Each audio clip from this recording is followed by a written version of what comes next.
G'day guys, welcome back to the channel. So last week I fucked around when I was supposed to be working hard and I got bugger all done. So I spent 3 days achieving nothing basically. Anyway, so today we are going to wire in the sensors, which I installed last week. So obviously the temp sensor was welded into the pan. So at least now I've had a week to spend with the car driving in and out and stuff. Check it for leaks, make sure the welds aren't leaking, see if I need to fix anything, which hopefully they're all good. Now the position sensor is causing an issue where in neutral it's fine, reverse is fine, 1, 2, 3 is fine. When you go to park, it gets a little bit cheesy. It doesn't quite want to go all the way to park. So we've got to have a look at that and figure out what's going on with that. Then obviously wire that to the dash. So I also had a look, I'm out of AVIs. I've only got one AVI on the ECU and then I've still got an SPI. I can wire a temp sensor to that, but I need to wire in a pull-up resistor and all that sort of stuff. I'm not interested in working that out just yet.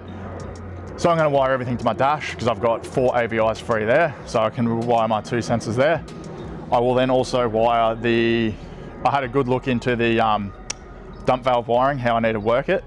I figured out how I'm going to make that work now. At first, for some reason, I thought I provide power from the ECU. I've not wired heaps of ECUs or added extra stuff to ECUs much. Normally I get cars that are already assembled and I just tune them. So I don't really know too much about the setup side of things. ECUs obviously earth out. They don't supply power to stuff. So I'm going to wire that up on a relay where the ECU just earths the relay for the valve. So for the mac valve,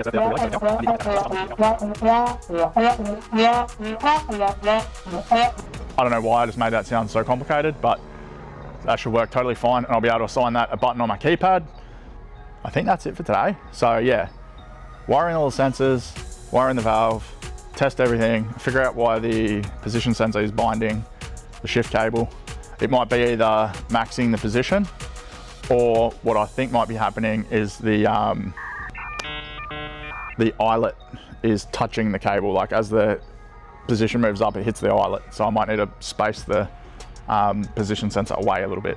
The only reason I think that is because I've already had a little sneaky look at it and I think I know what's going on. So let's get stuck into today's stuff. How could I forget? Also got to fit the right rear door actuator, which I've ordered in, the side markers, which I literally clip in, and give the goddamn car a wash. Not gonna happen! No, not gonna happen! And then once it's washed, we're ready for growl. Just need to go for a test drive. Then once we've test driven it, just tested the valve, test everything, obviously set up all the sensors in the Haltech, set up the scaling and all that sort of stuff, make sure all the positions work, then maybe have a look at doing a boost ramp. But I was going to set up the boost ramp at the track because I have no idea how much power it will take and I'm not really interested in testing it on the straight. All right, let's get into it. All right, so got the car up on the hoist. First job I'm going to tackle is running back hose for the pump for the valve.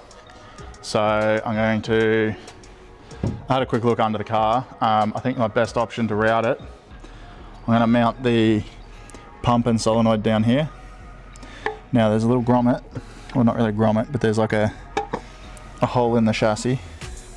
I'll show you from underneath, it's probably easy to see, but I'll be able to route the hose through that hole from up here. It's like just under there near where the steering column comes out. I don't think I'll be able to show you from up top, but once I'm underneath you'll see what I'm talking about. I'll just run the hose down there to the valve, leave all the excess up here so that I can plumb the solenoid and the pump up here. I'll run an adapter fuse from one of the fuses that's off ignition power, mount a relay just here with these ones. Obviously all these relays, including the one for the valve, will get replaced when I fit the PDM. Just don't really want to get into that yet. That'll be in a future video. So yeah, obviously instead of having this power, that's just going to come from a relay, an output of a relay. Will power the solenoid and the pump, valve will open, and then on the relay I'll have constant power in from this post here. I'll have earth here, and then I'll have ignition feed to the relay to make it go, and then the earth of the ignition feed side will go to output of the ECU. So you may be able to see just there's like a gap in the chassis with the hose going through it, which is what I'm going to use to route the cable, the vac line. So in the wheel arch, there's that gap, there's that vac line. That's where my solenoid is, so nice and easy, straight down to that. All right, I switched to some bigger silicon line, but I've just pushed it up through there from the bottom. Got a clamp on it, so it shouldn't come off. All right, off camera, I have drilled my mounting holes for my pump. That pump will sit up under that panel. There's heaps of room under there, so that'll get mounted up under there. And the MAC valve will probably get mounted under there too. The MAC valves are a little bit harder to mount unless you have a bracket for them, so it may just get zip tied to the pump, or I may figure out a way to mount it to the pump itself. Probably not. Might just zip tie it to the back of the pump, like so, basically. Just zip tie it around there. That'll hold it perfectly. So, all right, so this may look like a bit of a schmozzle, but what we've got, MAC valve's gonna got some double-sided tape. It's gonna get double-sided tape to there, and then the zip tie to tighten it. It's then got an earth point. Now, power is shared between the pump and the MAC valve. That'll get covered in braid sleeve and heat shrunk. And then an earth for the pump. That'll earth to the body. This will go to my relay on my 30 pin. Then my 87 pin will go connecting with this to my fuse box, constant power. Then my trigger sides will go, earth will go to the ECU to a DPI or whatever they are. And the other side will go from switch 12 volt. So I'll need to find a fuse in the fuse box that goes on with ignition. And then that will all get mounted up under with the pump, and everything will be tucked away, and then it's got to plumb it, which is literally just valve to port 2 to the pump, real easy. So I'll be able to pre-plumb that, and then I'll just plumb that and shorten the tube, and then it's all ready to go. All right, so here's my essential sub-unit. Pump, valve, plumbing, that goes to the valve, 2 earths, and that goes to my relay. So all in one contained little unit, and it'll tuck up really nice in that little cavity. I run out of little hose clamps, but I don't think I'll need one for this. It's a pretty big bung and a little hose, so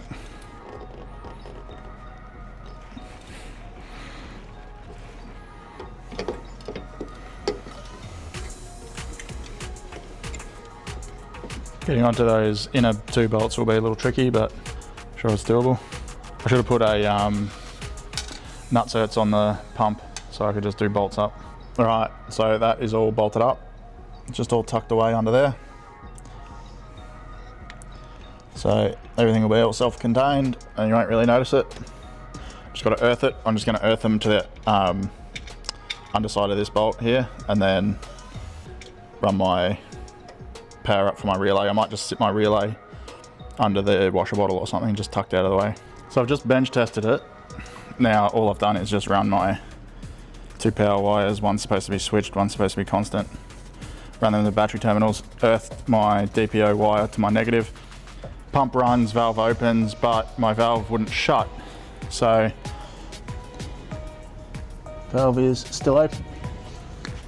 So I was like scratching my head trying to work it out. I definitely worked out, I fucked up, I plumbed this wrong. I need to switch the plumbing. In my head I was like, read the instructions, didn't think about it for ages. I remembered port 2 being important, so I plumbed that to port 2. It needs to go to port 1. Port 2 is to the valve, because port 2 will vent when it's off. So yeah, so I just need to swap the vac hoses between 1 and 2, which will be an absolute pain in the dick. We'll get that done and then check it again. Okay, so I've swapped my vac lines. Now I'll simulate what this is like with the car running. Oh, let's move this first, just in case. All right, car running. Nice and quiet. But let's hit the button on the IC7 DPO output. Car gets loud. Let's turn it off. Car gets quiet. Awesome. Push it again. Car gets loud. Turn it off, car goes quiet, so everything works exactly how I thought it would. Alright, so been speaking to Bill from Hooten's Harnesses, and he's convinced me to do this a fancy way. I was just going to run that pin 85 to my IC7 as a output to earth that relay setup, but he's convinced me to use the O2 plug. Being a BA, I only have a front O2 plug, so for some magical wiring reason, he's told me I have to swap B3 and B8 or something. Got to swap the runner control pin. So just pulling the ECU up, just got to unplug some of this stuff and then back out some pins and swap them. Alright, so fully removed the ECU just so I can get to it. Now I've got to swap 2 pins on this plug apparently, which is B. So look at me, I sound like I know what I'm doing. Alright, so welcome back to another how-to, non-how-to, where I'm not going to show you anything, but I'm going to show you every step. So we're swapping B3, which is this green wire here, to B8, which I believe is that second grey wire, the one without the stripe, I think. We're going to swap them, and hopefully nothing blows up. Alright, so that's all back together. Green wire is now in 8, grey wire is now in 3. So now we can hook the DPO required for the relay for the valve to the O2 sensor plug, the factory one. One of these wires, I believe it is this one, this grey one, is now a DPO. So I can connect my black wire here to that, and then we're cooking with gas. Well, actually, you wouldn't read about it. I've got a extension harness for a BA, I'm guessing rear O2 extension. So the pins are a little different, just the lock tabs, or the locator tabs, they're just the opposite. So I'm going to cut these off, then I'll de-pin everything I don't need, and then I'll just route my wire onto this so that I don't need to actually cut into my body harness at all. Alright, so cut the little tabs off, de-pinned everything else, so now I've only got the 1 pin, and that will just plug in and just crimp to my little black wire. Well, I just realised I definitely crimped the left the wrong wire in. So obviously connected to the top. I had it going to that black one, but I need it going to this grey one. So I just moved it down a pin.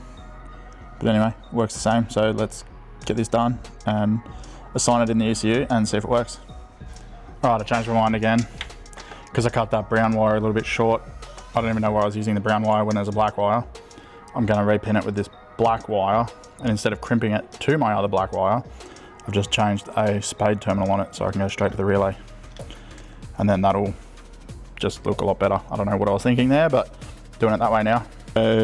So now it's O2 plug into that, straight to the relay. That can all just get tucked down. Relay is just going to sit in there for now, because the relay and everything's going to get deleted when I put the PDM in the car anyway. So it can just be hidden there for now. It's not super critical. It's really easy to just undo those 2 10mm, flip that bottle out of the way anyway. So it keeps a little bit less clutter in the engine bay. No more fuses, no more relays down here. Just got to connect my constant power and we're good to go. All right, constant power's hooked up just here now, so you won't notice any of that, other than just this wire here, which I'll probably tuck away down here or something. Everything's been zip tied up under there so it doesn't move, and then just that one little wire there. So I'll probably just zip tie those together just to hold it a little bit stronger. Probably zip tie that whole lot up there. I don't like the look of those green plugs, but I don't really know anywhere to hide that any better just for now. That can sort of just stay there. Just zip tie it up so it doesn't pull on the wire too hard. You don't really notice it. Pump is all tucked right out of the way. You'll never notice that. Beautiful. Let's hook the battery up. Then I'll assign the output to the ECU and to the keypad and see if it works. All right, so now I am obviously by no means a Haltech guru. I just tinker and try and work shit out. I have gone into generics. I've enabled generic switches. In generic switches, I've enabled a generic switch 1 called dump valve. I've assigned an input to that, which is that button on my keypad, which is currently empty. Then, I believe, electrical, no, vehicle functions. I don't know how to do an output. Maybe it's a generic output. Okay, generic output 1. Turn on generic output 1. And let's call this dump valve.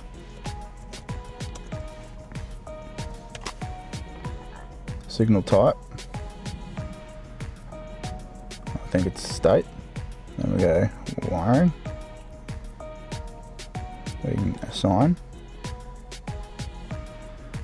OE should be B3, I think it was. What's B3? That one. Let's assign that. Intake runner control. Number of outputs, 1. Active state. Don't know if we want low or high. I have no idea. I'm about to ask Bill. Bill will guide me. Condition settings. Let's turn off conditions.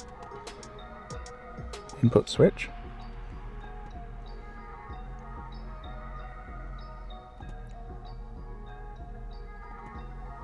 Don't know how do we select the method used to control the output. The override switch must be enabled.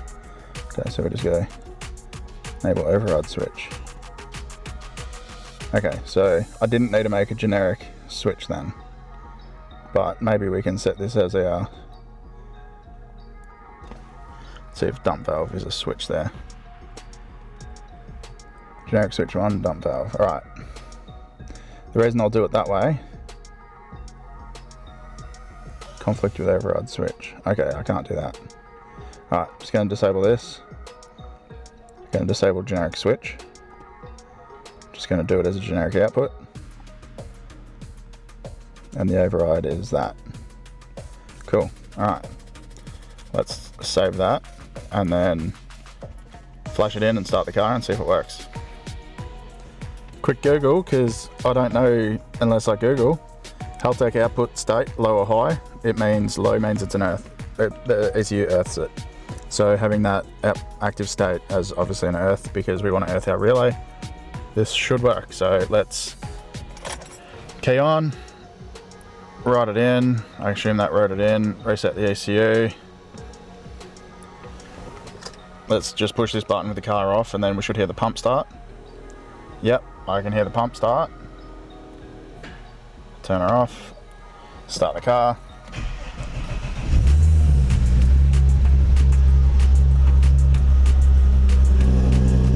Car get loud. Car get quiet. Car get loud. Car get quiet. Yeah. Alright. Tomorrow I'll come back on Sunday, wire in my sensors and do all that other stuff. Keep the ball rolling. At least the dump valve is fully done now. And it's really OEM plus fitment, so bloody happy with that. Works perfectly, so I'm absolutely over the moon with that. So tomorrow I'll come back in and wire up my position sensor, move it over a little bit and wire up my temp sensor and then run those to the IC7, which will then import those into the Haltech. Yeah, it was a little bit more involved than what I initially thought, and yeah, at least I got it done. So that is a job fully ticked off the list now. So we will catch up tomorrow and finish off the job. And like every Barra video or Falcon video, gotta have a huge shout out to fucking old Bill from Hooten's Harnesses for telling me how to repin the factory connector and switch the auxiliary air wiring to the O2 harness. So that freaking saved my ass. So didn't have to wire half as much stuff as I wanted to, as I needed to, as I thought I needed to anyway. Whoa, just about to drop my phone. All right, we're back, Sunday morning now. Yesterday we smacked out the dump valve wiring and plumbing and all of that stuff.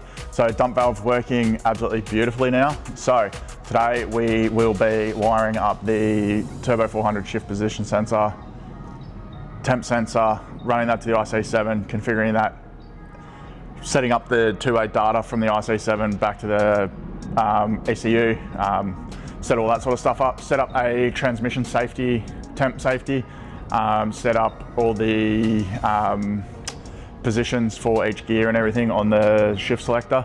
And then probably I've got to do like the indicators and the door actuator. I'll probably just do all that off camera.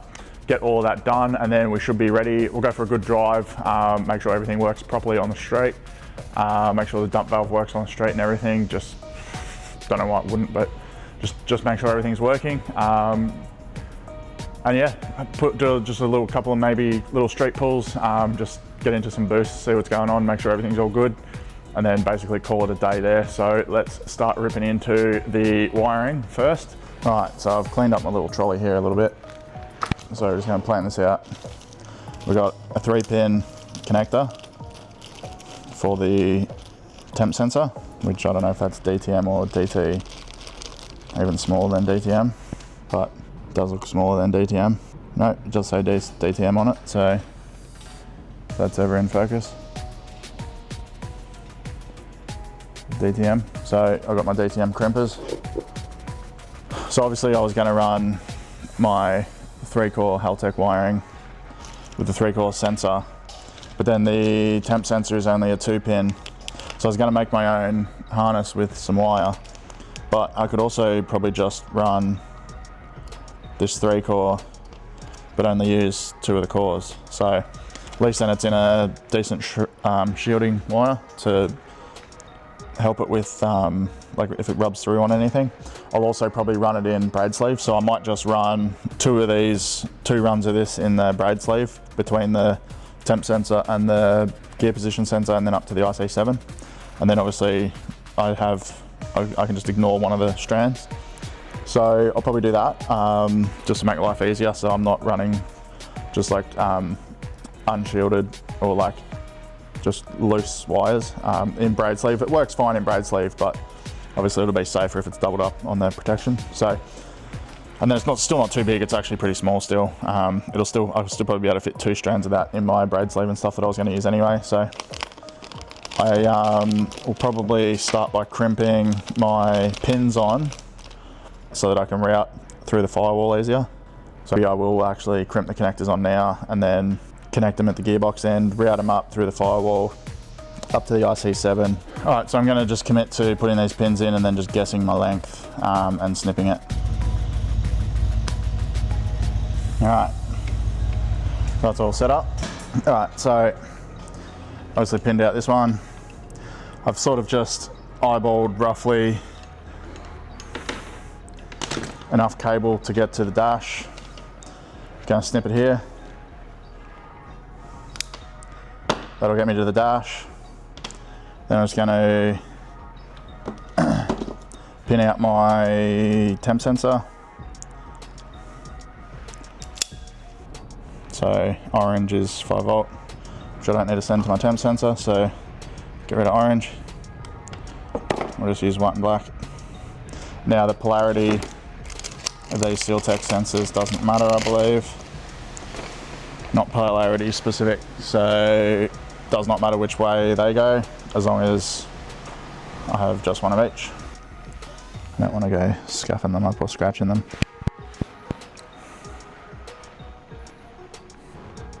Right, they came all the way through. Now we can put our lock tab in. Alright, locked up.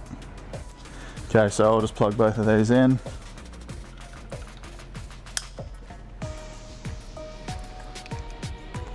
And then I'll end up zip tying that one over to here, roughly. So they sort of go together. And we'll zip tie them again down here. Right, so that should keep that nice and together. So they now come from about the same spot. Nice and together with some zip ties. We're gonna route this up.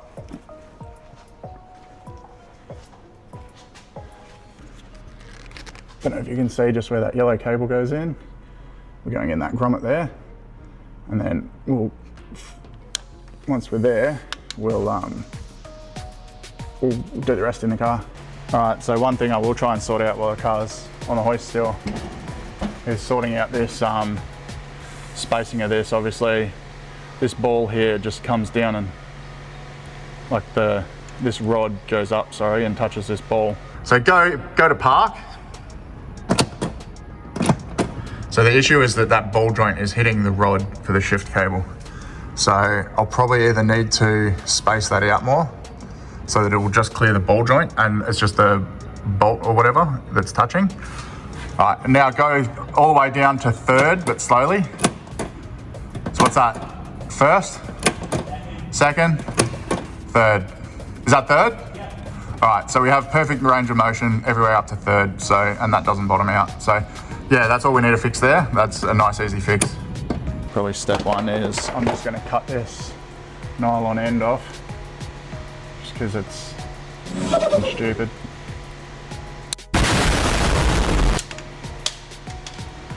It was a major pain in the dick trying to use that nylon bloody bolt. So we're just going with a real bolt. I've also got a little bit shorter. What I didn't have last time, I had these bolts, I just didn't have nuts for them, but I've got nuts this time. So I might be able to use these, just space them right out. So I might just go with either a bunch of spaces or no spaces. We'll figure out what way works best. So we'll probably start with that many spaces, run it through, see if we can do the nut up. That sort of looks like it's directly in the path of that rod still though. I think we've got too many spaces for the length of that bolt. So let's go longer bolt, more spaces. All right, that should have us out of trouble.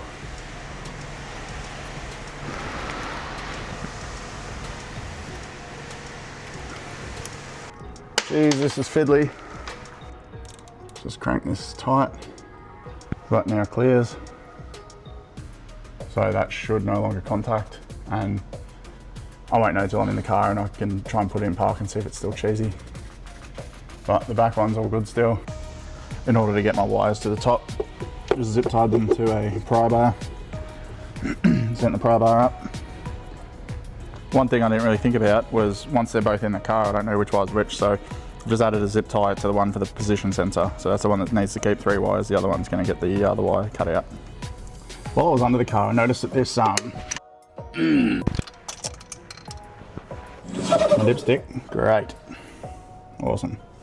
Anyway, while I was under the car, I noticed the this fuel line here was a little bit kinked right at the surge tank, so that might actually be causing me my dramas with my fuel pressure not regulating properly. So I'm going to take that hose right out and have a look at it and see what's going on with it. Also disconnected my vac hose because I thought I had replaced all that, but the hose that was in there still had a T section on it and 2 different size hoses. So I'm just going to replace that with a whole new one again.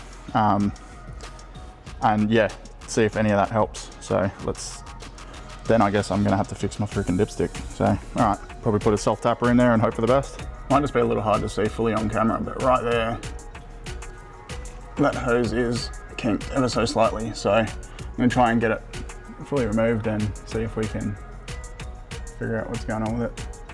All right, so with the hose pulled down, it's pretty obvious that there was an issue with it. It does look a little bit kinked there, so I'm probably gonna pull it right out, undo it fully, and hopefully I can rotate it maybe so it just goes straight up instead. All right, so now with that out of the car, that hose, definitely do not want to go putting that hose back in. It's a 200 series or whatever, the Teflon core. So that Teflon will be, so we're definitely not going to refit that.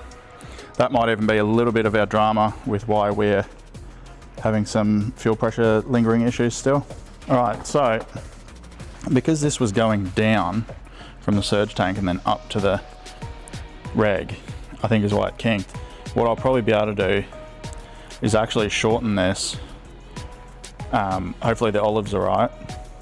And then I can go from the reg straight down and then onto the surge tank that way rather than having it kink. So I should have enough hose here without needing to buy any more to be able to shorten that. So I'll hook this end back up to the reg, route it down, and see roughly what it looks like at the tank, how much excess we have. So I really don't know what someone was thinking by routing that down. They obviously just didn't want to change the hose because that fitting is easy to get to if you go that way. So we're definitely going to shorten this hose. That'll get rid of that kink, and then hopefully I can use the olive out of this They are speed flow, they may not run olives. I'll have to pull it apart and see what type of fitting it is. All right, so I actually put a bit of tape on where I needed to cut it. So I'm gonna just disassemble this fitting and to see if it has an olive in it. It might not. If it doesn't, excellent, then I can just cut it and shorten it. It's actually not too bad. I'm hoping it doesn't run an olive, but usually this PTFE line does run olives, so. All right, yeah, it's got an olive. So, just doubt I'll probably be able to get that apart and try. Oh. I don't think I'll be able to get that olive past, but let's leave that fitting on there. Run that past through, I need to cut it. I might actually be able to get it because I can sacrifice the PTFE lining. Yeah, okay, so that olive came out. It's not too bad actually. I might go ahead and just shorten this and see what happens. The trick I find with this is just fucking smash it and it cuts it real clean. If you go too slow, there's so many little stringy bits get left. Then I find, stick some needle nose pliers in there, and because they're round, they'll make that round again without causing too much scratching or anything in there. Try and stick my olive thing in. I don't think it's called an olive, whatever these little things are. I think the olive is like when you're doing like the boost gauges, oil pressure gauges and stuff. It's like a little round thing that goes in the line. It's fiction. It's an urban legend that never happened. So once you're there, you just want to flick a little bit of this stainless shit back so you can get your fitting in. Now do be prepared to stab yourself with stainless when you're doing this, because you're sort of pushing that on, but just using that to pull some of the stainless out and pull it back off again. Now I'm just gonna take the end off that PTFE just so it's all straight with a razor blade. Alright, so that's pretty good. Gonna stick my little shim thing in there. Now I'm gonna bang it down on the bench rather than try and push it on with my thumb. So I make sure that on the inside it's basically home all the way. Now I'm just gonna go a bit of silicone spray just so when I'm assembling it, it can spin easier, because I want to get my orientation right. Now we just push this rig in, give this a little spray too.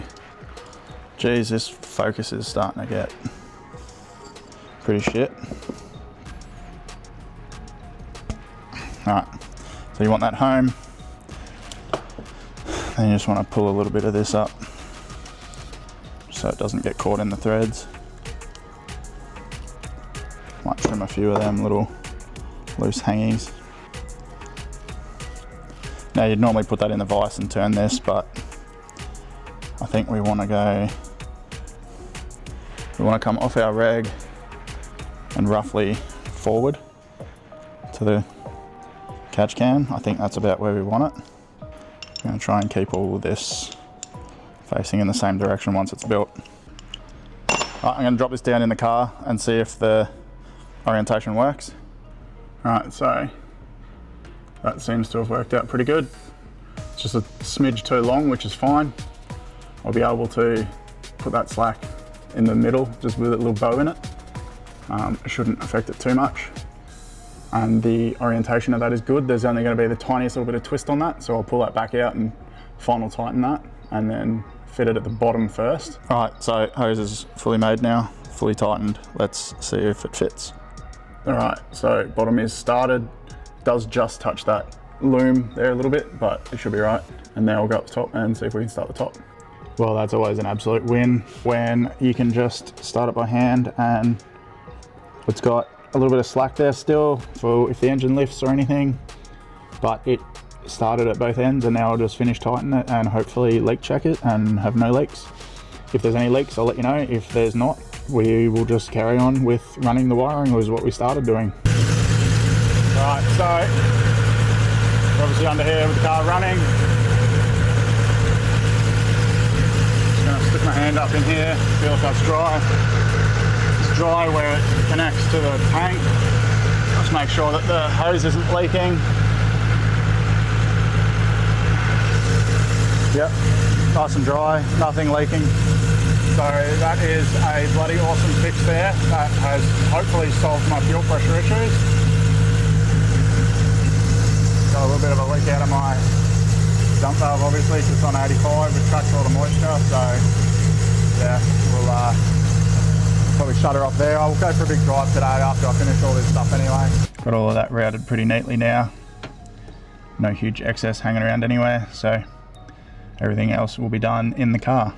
Alright, so our wires come down. First things first, we're going to want to send them to the other side of the car. So yeah, like poke a stick right through from the other side, tape the wires to the stick and then pull the stick back through. It's probably going to be my best bet. Whip.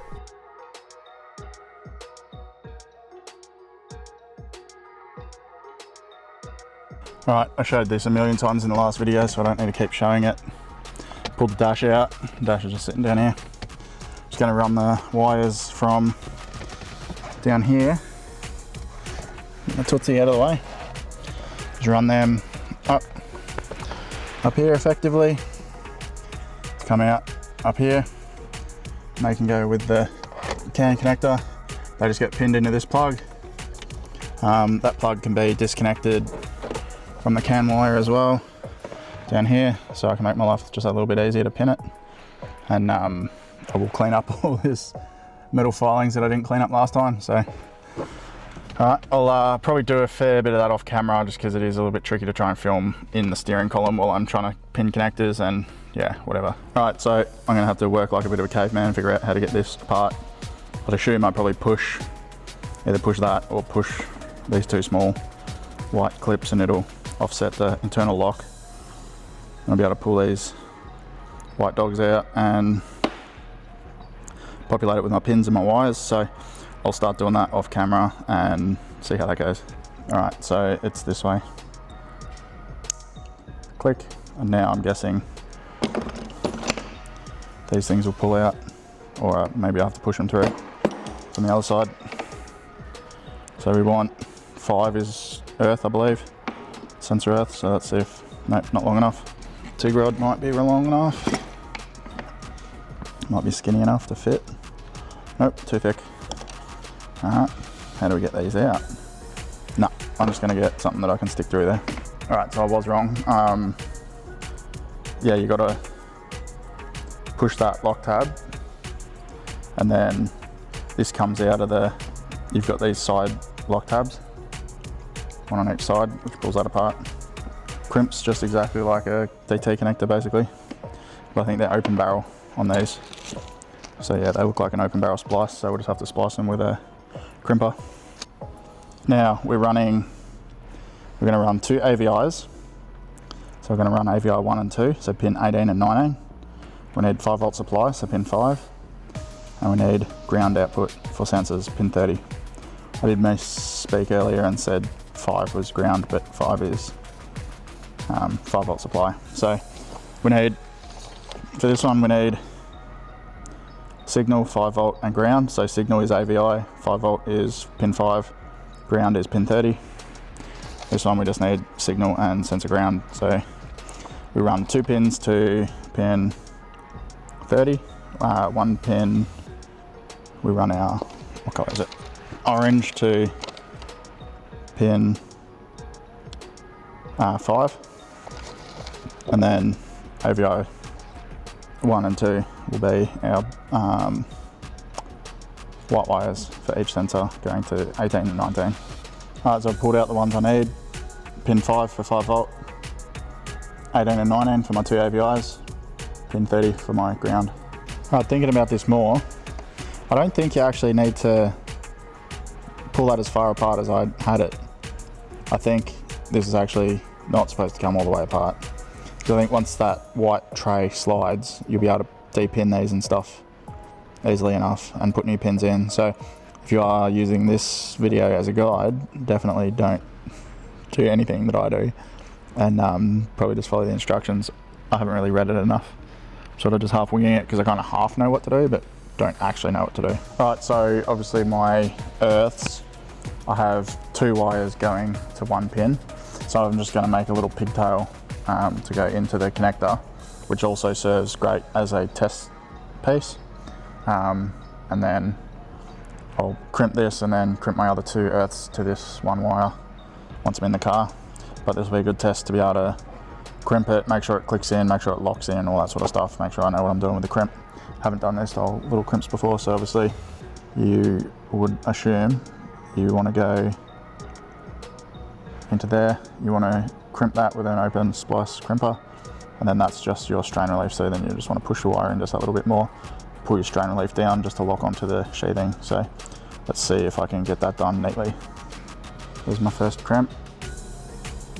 Just with these pins, I'm just using number 2 on these style crimpers. Can't remember where I got these from. So that seems to have worked. And then I'll just tighten down those. I'll just push this in just that little bit and then tighten those down. All right, so my crimpers themselves didn't have a little round crimpy dad, so I just did that with needle nose. I'll just see if I can actually get these into the housing now. So earth is pin 30, sorry, ground is pin 30. So let's stick that into there, see if this works.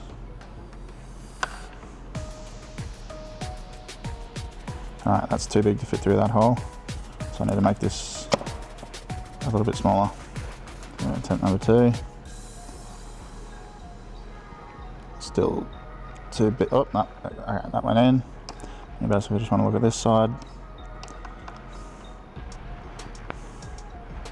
You just want to make sure that that pin comes all the way forward.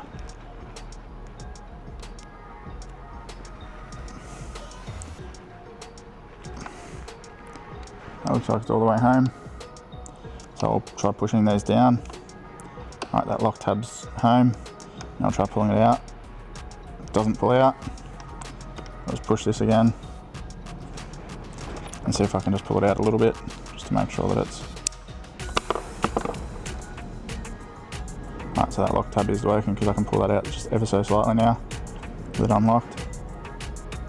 Maybe you can see that, but it's just moving just that little bit. So that worked. Now I will obviously do the rest of this in the car. I'm not sure how much of that I'll be able to film, but effectively just that in 3 more other places and then crimping two earths to this wire. All right, so I've shortened those wires now. They're about yay long. There'll be a little bit of excess. When I did shorten them, I quickly snipped the orange one off so that I know exactly which wire is which. That is for my temp sensor, that is for my position sensor. So I'll probably start by joining the earths together, crimping that to my earth pin, and then I'll run the rest of my stuff. It's a glue double wall heat shrink, so it should hold it really good, so it's unlikely that it's going to come out. Alright, so I've done the crimps on my other 3 wires, just got to neaten up the strain relief little tabs and then click them in. Well, lucky I decided to just double check everything because I originally had the little white things pulled out of 10 and 11, so I've just pulled them out of 18 and 19 and put them back into 10 and 11. So that almost was going to be possibly catastrophic. I don't actually know what's wired to 10 and 11, but it's not supposed to be my sensor signals. Alright, so I pushed all them in, they've all clicked in, we're all the way home, locked my lock tab. I'm just going to plug the dash in, plug in the CAN wire, connect to the ECU with a laptop, which is floating around over here. Hook up, make sure everything reads before I go putting everything back together again, because the last thing I want to do is put everything together and find out I wired something backwards. So it'll be a lot easier to repin it now. So we'll get that done. All right, I'm not sure what I've done wrong, but my trans oil temp seems a little bit low, but my gear position does seem to work. So we're looking here, we're in reverse now. We go to neutral, first, second, third, everything seems to be working there.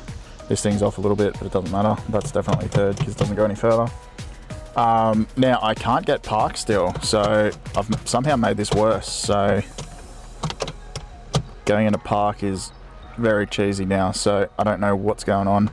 I have to chuck it up on the hoist again, which will probably have to wait till tomorrow, or even one day during the week next week.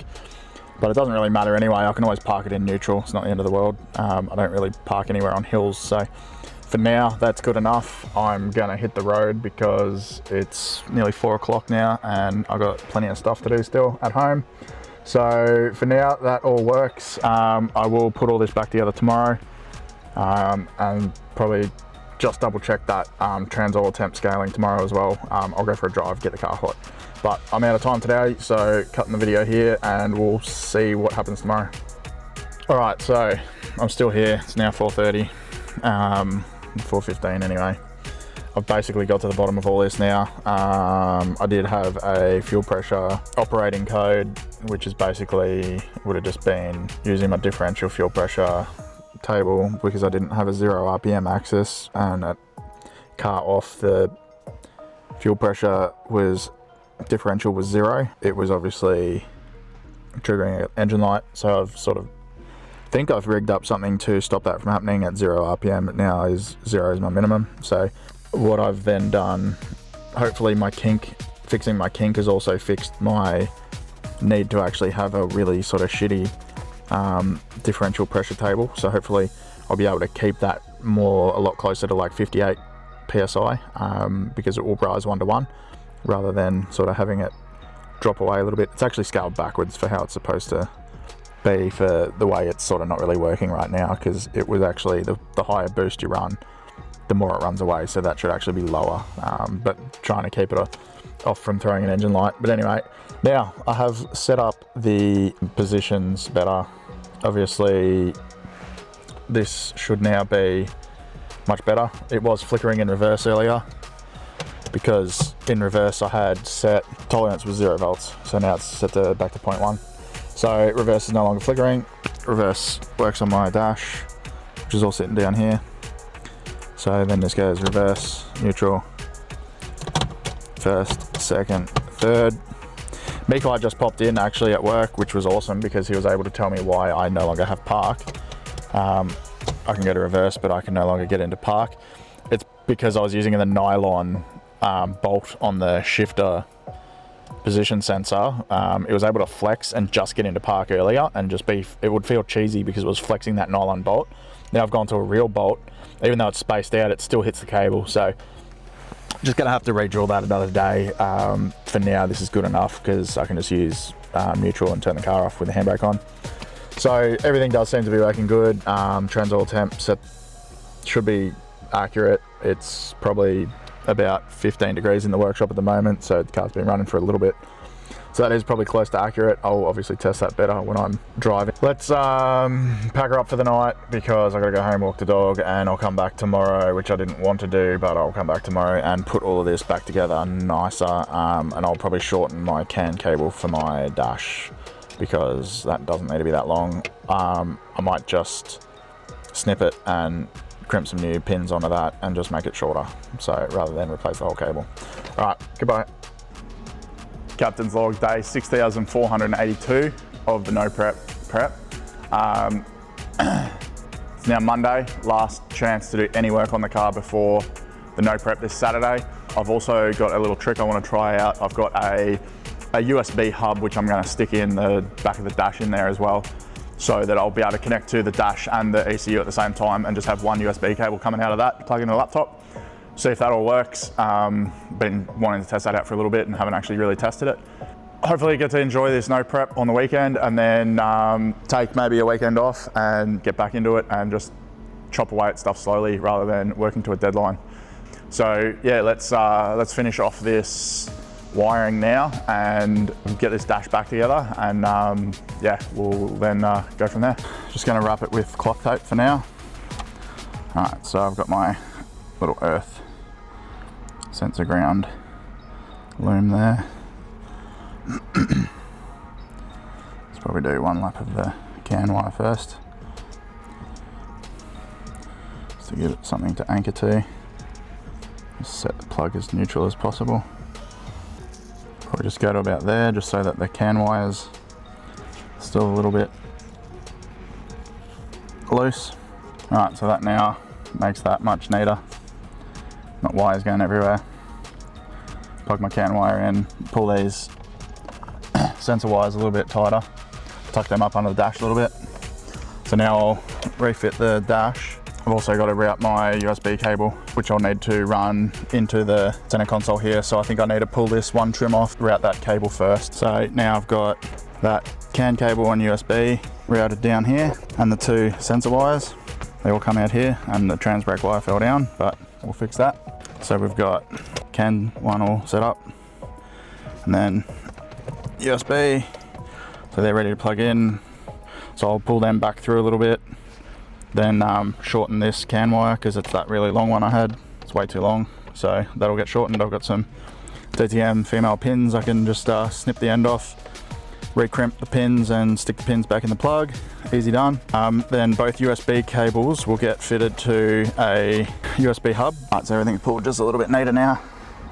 All four of those wires coming down from the dash are all sort of together, roughly all the same length. So I'll start zip tying that all up out of the way and see how it ends up.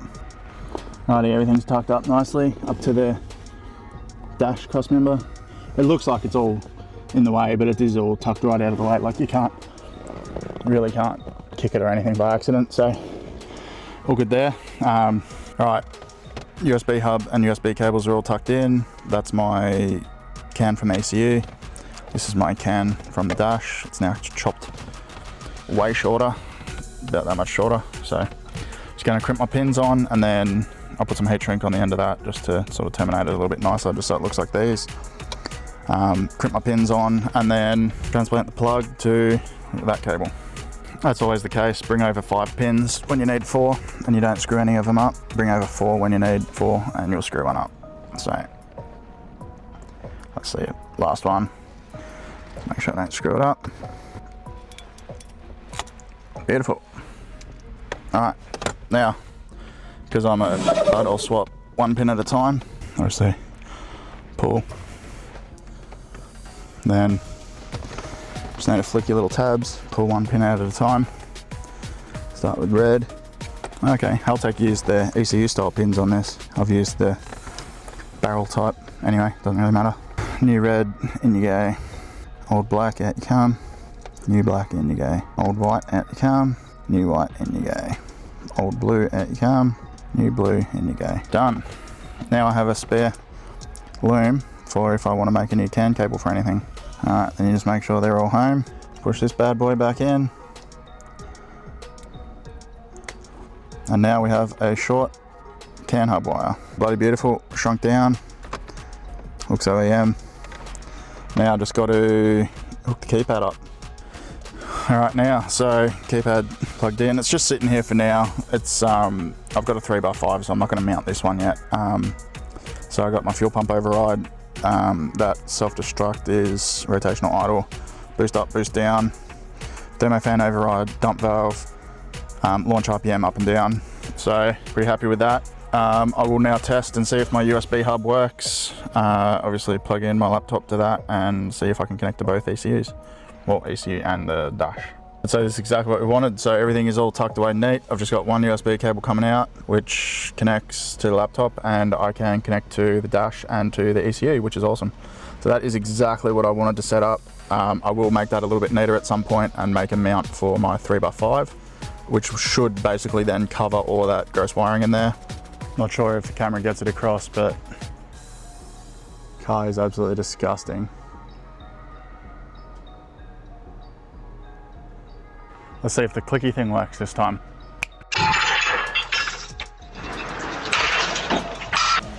I only did half the fucking job.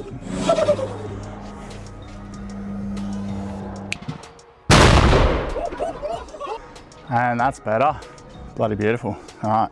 Never really actually got any good footage of the stickers once the car was clean. So, silver and red 8-bit on the front, scrubs up all right. Silver, red and gold on the rear. And then just the same but bigger on the back window.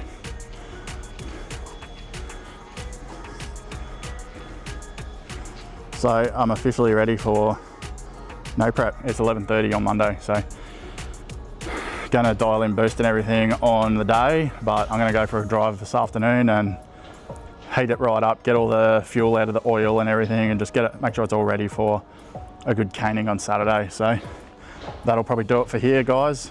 Shit, I nearly forgot about the most important part. Ooh, so much better. Now we're ready for the no prep. That's enough yapping from me for now anyway. And next video you see will be at the no prep, which I'm bloody nervous about still, but I'll try and get as much good footage as I can. But obviously, yeah, be a big event for me. So I think Kyle's coming out, so you might be able to get Kyle to help out with a bit of filming. But other than that, I'm focusing on racing more than filming, but we'll see how we go. Hopefully we can get some good footage. But anyway, the B8 is ready for no prep, except there's a million things I still want to do, but that's all I'm doing. That's all I have to do before the no prep. So catch you on the next video, guys. Thanks for watching, liking, subscribing.